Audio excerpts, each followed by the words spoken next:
3 things in your kitchen that are making you fat. Sean here from Fit Fusion Brotherhood.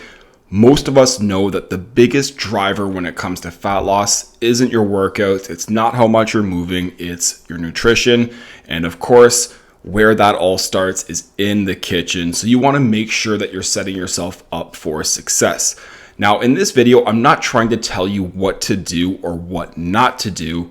I'm just simply trying to educate you some of the biggest slip-ups that people with good intentions can have. And a lot of these things have happened to myself and most of my clients as well. Okay, so my job in this video is to educate you and give you that awareness of these 3 things that don't seem like that big of a deal, but can really contribute to you getting that additional body fat and maybe feeling frustrated that you've hit a plateau and you can't get over it. Now, the good news is if you do address these 3 things, or at least you have the awareness of what they are, you can work around it and be able to crush through that plateau and continue your fat loss journey. So let's get started.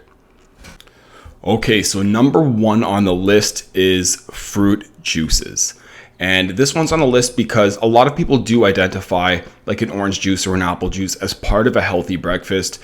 And the good news is food companies have gone a long way in terms of not adding additional sugar. So you'll see still a ton of sugar, but they're not adding additional sugar, which was one of the biggest negative drawbacks and concerns that happened before. But even still, my recommendation for most people that are going through fat loss is to not drink your calories in general. So it's to try to minimize them outside of a protein shake if possible. So let's use the healthiest example here as a comparison. We'll compare orange juice versus just a regular orange. So there's 3 things that you're really going to notice a big difference in. The first one is calories. So for one serving size of an orange juice, it depends which one you're using, you're going to get anywhere between 100 to 150 calories per serving size. Now, the biggest thing here, how many people are actually having one serving size? But when it comes to an orange, one orange typically has around 70 calories. So not quite half, but almost half the amount of calories. The second big thing here is going to be your sugar. So for a glass of orange juice, roughly 24 grams of sugar. And then when it comes to an orange, just under 17. And I'm using the healthier version of orange juice as well, where there's no added sugar. And then the third one, and probably most important, because they do strip a lot of the nutrition away, is your fiber intake. So when it comes to orange juice, typically you're getting very little, if any, so close to 0. And then with an orange, you're getting at least 3 grams of fiber. And the reason for that is because this orange juice is so concentrated that it strips out the fiber. Okay, so we're not even mentioning some of the other juices and drinks that have a ton of added sugar. So whether that's like a fruit punch, some other orange juices and apple juices, Coke, soda, pop, however you say it, all of these things can contribute a ton of calories to your additional or to your daily caloric intake, which can in turn really make it difficult to lose fat. So whatever it is that you're drinking, once again, not to say that you can't have these things, especially now that they are a little bit quote unquote healthier, just be very aware of them. Now, what I would do as an alternative is I would use, especially if you have the intent of being healthy with this, instead of using the orange juice, I would grab an orange and then hydrate myself with water. You get half the calories, you get double the nutrition, you're going to feel more full and just overall going to have a much better profile when it comes to your fat loss journey. Okay, number 2 on the list, we're actually going to lump in 2 things together, and that would be things like condiments and salad dressings. The reason that I'm putting these in the list is because they're things that people don't necessarily identify as additional calories or food, right? It's just, this is your food, and then these are what you're going to put on top of them. And we don't really put too much attention in terms of what they're actually doing to us. But a lot of these things can be very high in calories, very low in nutrition, and can also try to stimulate you to eat even more. So for example, a lot of salad dressings that are not calorie wise can be 150 calories per serving or more. And the problem with these salad dressings is no one has one serving. We're typically dousing it with a lot more. And not only are the calories going to be high, but the fat's going to be high and the saturated fat as well, not to mention sodium and a bunch of other things that you probably want to watch out for. So we typically think of these decisions that we're making as a solid one, right? This is where calorie awareness and just nutritional awareness plays such a big role. You can get a very healthy salad, whether you're making it yourself or going out at a restaurant to have it, And the salad itself is great, super low calorie, high fiber, high protein, whatever it is. But what you don't take into consideration here is the salad dressing on top of it. And a lot of the times, and I would argue most of the time, the actual dressing itself has more calories than the salad. So you go in with good intentions, especially if you weren't aware of this, and then all of a sudden, this big salad that you had felt good about can be 1,000 plus calories and more calories than a pizza or a burger. It can get crazy like that. And then the second thing that I kind of lumped in, exact same idea here, would just be condiments. So you're having a chicken breast, steak, anything, and then you're adding some condiments onto it. And it really depends on the condiments here. So when I'm in a fat loss journey, there are 2 condiments that I typically do a lot of. You could even, I would say 3, but hot sauce for sure, mustard, and then salsa would be a good option as well.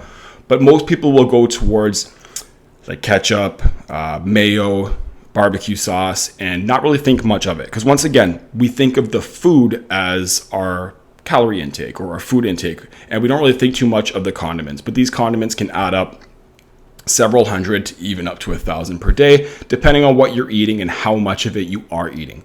So number 2 is a tricky one because it's so insidious. It's something we don't really think of, and it's something that adds taste but also calories to our daily intake. So watch out for the salad dressings and watch out for the condiments.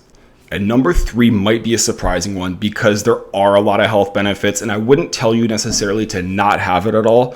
But number 3 would be olive oil or coconut oil or any sort of cooking oils, even the healthy types. And the reason for this is just comes down to calorie density and serving size.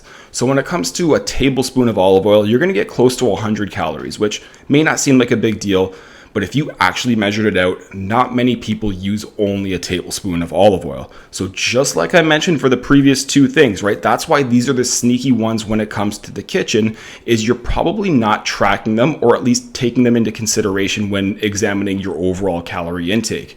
These are the type of things that we would have clients come to us and think that they're having anywhere between 12 to 1,500 calories and really confused that they're not losing weight and they're not sure why. So the first question we always ask is, how accurate are you tracking? And everyone thinks they're tracking accurately. The next question we ask is, are you tracking your cooking oils, your condiments, your sauces? And then that's typically when we see that blank stare, right? It's just almost this moment of realization where they didn't realize that that was such a big deal. But once again, just like the salad dressings and the condiments, olive oil, butter, cooking oils, all of these things can add hundreds, if not thousands of calories per day to your daily intake. And most of us do cook with this type of stuff, but we don't necessarily track for it. So again, I'm not telling you to not have olive oil in your diet. I think it's very healthy. In moderation, it's fantastic. It's just the calorie density that you have to be aware of. This is one of those things that can be super frustrating to people because they're eating quote unquote healthy and still gaining weight. But a lot of these healthy foods, especially ones that are healthy fats, can be also very high in calories. And if you overdo it, especially without realizing it, something like olive oil, which is one of the easiest things to overdo when it comes to calories, you might not be able to get through that fat loss plateau and not know why. So keep doing your olive oil, keep using your cooking oils, but I would highly suggest at least have a baseline understanding of calorie awareness when it comes to these, just so you can understand that you can eat super healthy and still struggle to lose weight. But by making some of these tweaks, you can really help get through that breakthrough. So there you have it, guys. Those are the 3 things in your kitchen that can cause you to gain fat. And the reason I did this video is because most people watching or listening to this right now are at least doing one of these 3 things, right? So if it's one of those things that maybe is eye-opening to you, I hope that it does help and give you a little bit of liberation knowing that it's a pretty easy switch. If you do enjoy videos like this, do us a huge favor, like, comment, and subscribe. We'll see you in the next one.